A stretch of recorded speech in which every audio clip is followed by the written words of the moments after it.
All right, everybody, welcome to this new module. In this module, we're looking at value addition and professional competency. It's going to help you become an indispensable asset in the workplace, right? You're welcome to this module, and let's dive in. The objectives of this module is to help you define your personal and your professional value, also to identify your value and your skills, and lastly, to help you build your professional competency for career success. All right, quickly we dive into the module. Let's look at understanding value. So the first question we ask is, what is value? What is value? Now we said that value is the importance, worth, or usefulness of something or someone, right? Value is the importance, the worth, the usefulness of something or someone. Now, value is seen in the context of usability or utility. Now, value must be seen in the context of usability or usability. That means, what can this thing do for me? What are the benefits I derive from this thing? And how does this thing advance me and advance my goal, right?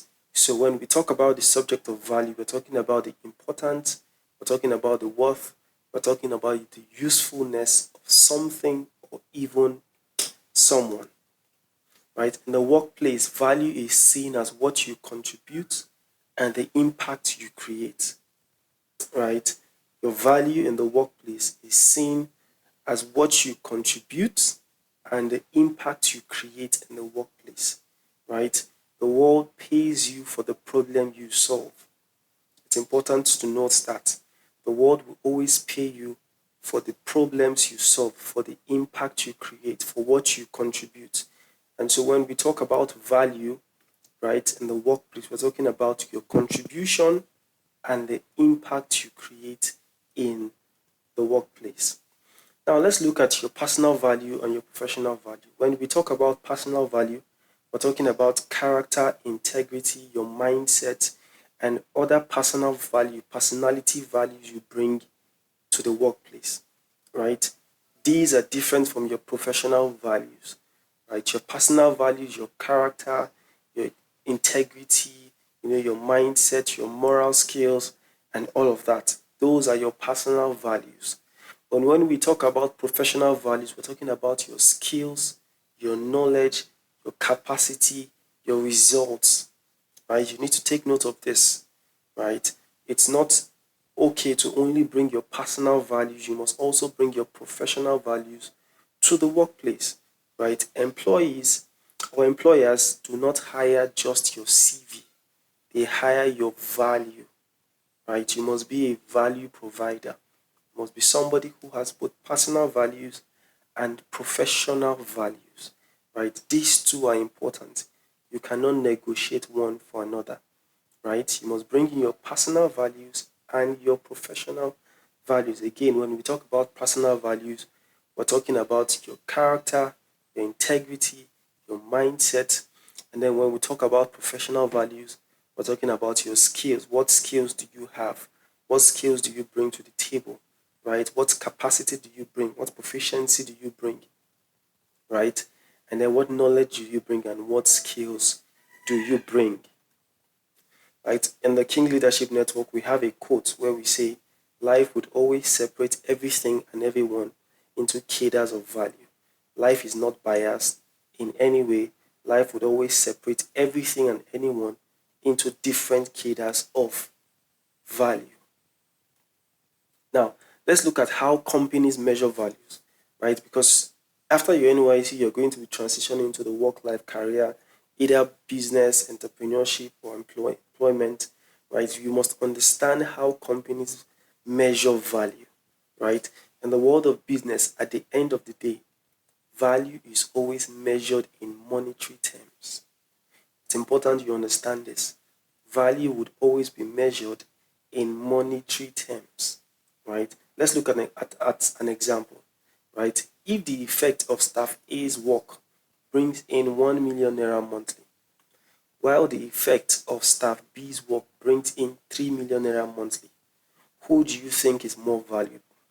And I want you to answer this question sincerely. right?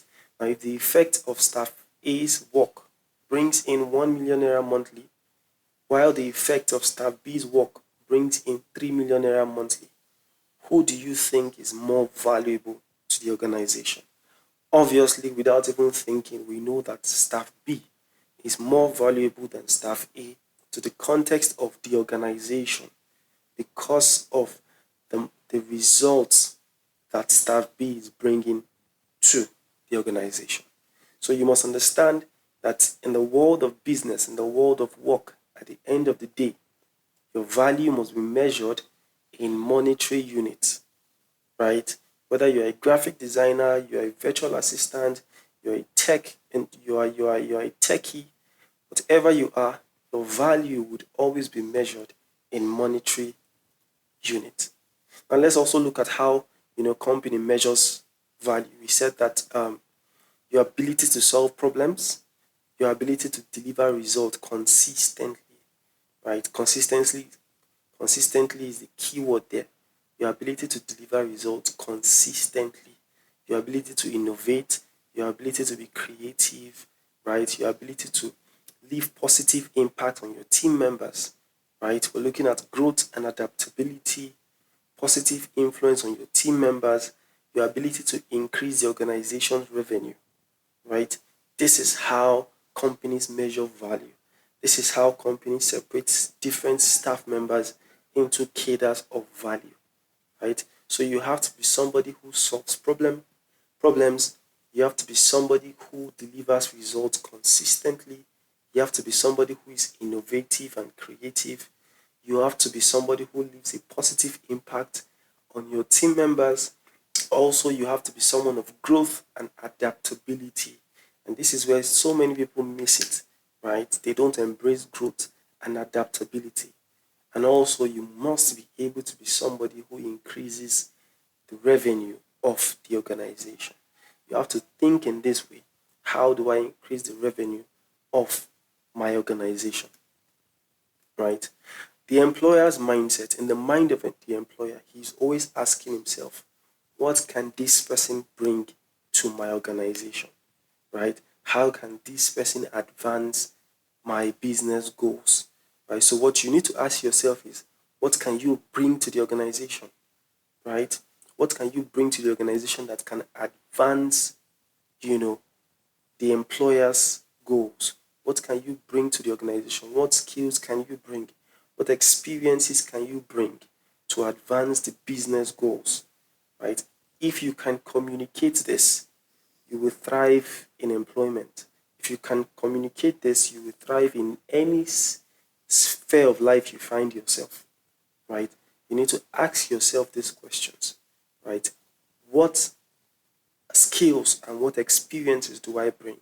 And what do those experiences and skills affords, the business to thrive? How do those skills and experiences afford the business to thrive? How does it afford the organization to thrive? And how does it afford the organization to increase its revenue? These are the questions that you must ask yourself, right? Now, how to identify your unique value? Because these are some things that, we have talked about value. We said that every organization is looking for value. Every employer is looking for value. Every company is looking for value. Every business is looking for value, right? And you must be somebody of value. Now, how do you identify your value, right? Aside from what you studied in school, right? There are other areas to identify when it comes to the subject of value, right? The first one is, what problems can you solve? What problems can you solve? Whether it's in the bank, whether it's in the creative sector, in the tech sector, what problems can you solve? You must be able to identify this. What are your strengths? You must be able to identify this. What problems can you solve? And you must be able to articulate this, especially in your interviews, right? What problems can you solve? How can you be beneficial to this organization? Right now, we're talking about value addition. What values are you bringing to the organization? What problems are you solving? What are your strengths? You must be able to identify this. You must be able to articulate them, right? Also, what skills do you have and have you developed over the years? What skills do you have?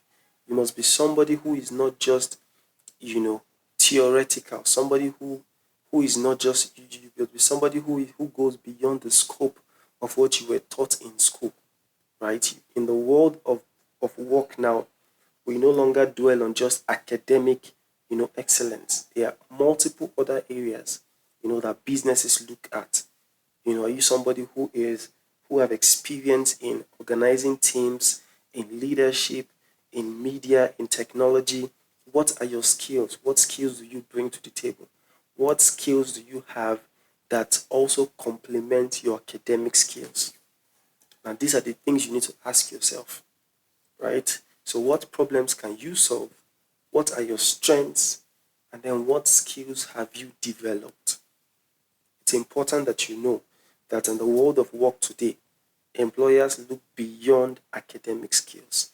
They look beyond academic qualifications, right? Quickly, let's move on. Now let's look at some attributes of a valuable person, right? Because every employer is looking for a valuable person. And these are some attributes that every valuable person must embody. The first one is every valuable person is proactive. Every valuable person has a proactive attitude. Every valuable person has a proactive attitude. One. Number two, every valuable person is open to continuous learning and growth. I cannot overemphasize this one. Every valuable person is open to continuous learning and growth. Every valuable person is open to continuous learning and growth. Every valuable person has empathy and compassion for their team members. Every valuable person has empathy and compassion for their team members, right? And the workplace is about teamwork. It's not just about individuality, it's about teamwork. And so you have to be able to develop empathy and compassion for your team members. You can't be somebody who is always competitive. You want it to only be you, only be you, only be you. You have to be somebody who develops empathy for the entire team. Also, another attribute is integrity and authenticity, right? Integrity and authenticity. You must be somebody who has integrity and is authentic to the work, to yourself, to the organization. You must have integrity. The next is resilience and adaptability. You see, in the workplace, a lot of things would happen. A lot of things would challenge your person. A lot of things would challenge your being. You must be able to be resilient to achieve goals. You must be able to be resilient to meet targets. And you must be also adaptable. There will be multiple changes in the areas of work, in the areas of your career. There will be multiple changes. So you must be adaptable. You must be able to adapt to the changes as they come. Resilient and adaptable, right? You mustn't be somebody who hates change. Change would always come, right? So you must be resilient and adaptable. Another attribute is collaboration and teamwork. That goes with empathy and compassion. You must be somebody who is able to collaborate with people, right? You must be able to collaborate with people. Teamwork, like a football team, right? We have the strikers, we have the midfielders, we have the defenders. You must be able to collaborate to achieve the goal, right? And then lastly, you must be purposeful and meaning driven. What that means is for every task you are given, find out what is the purpose of that task. There has to be a meaning to it. For everything you are doing, there has to be a purpose and a meaning to it. Don't just carry out activities because you were given the activity, just go and do it. You must find out what the meaning of that task is, what's the purpose for that task is, what would the result of that task be used for, right? These are attributes of valuable people. These are the people who thrive in the place of work. Now, if you want to be somebody who is going to thrive in the place of work after your service here, these are areas that you must factor, right? You must factor and you must account for them. A proactive attitude, continuous learning and growth, empathy and compassion, integrity and authenticity, resilience and adaptability, collaboration and teamwork, purpose and meaning driven. Now, if you are going to thrive in the place of work, you must adopt a growth mindset.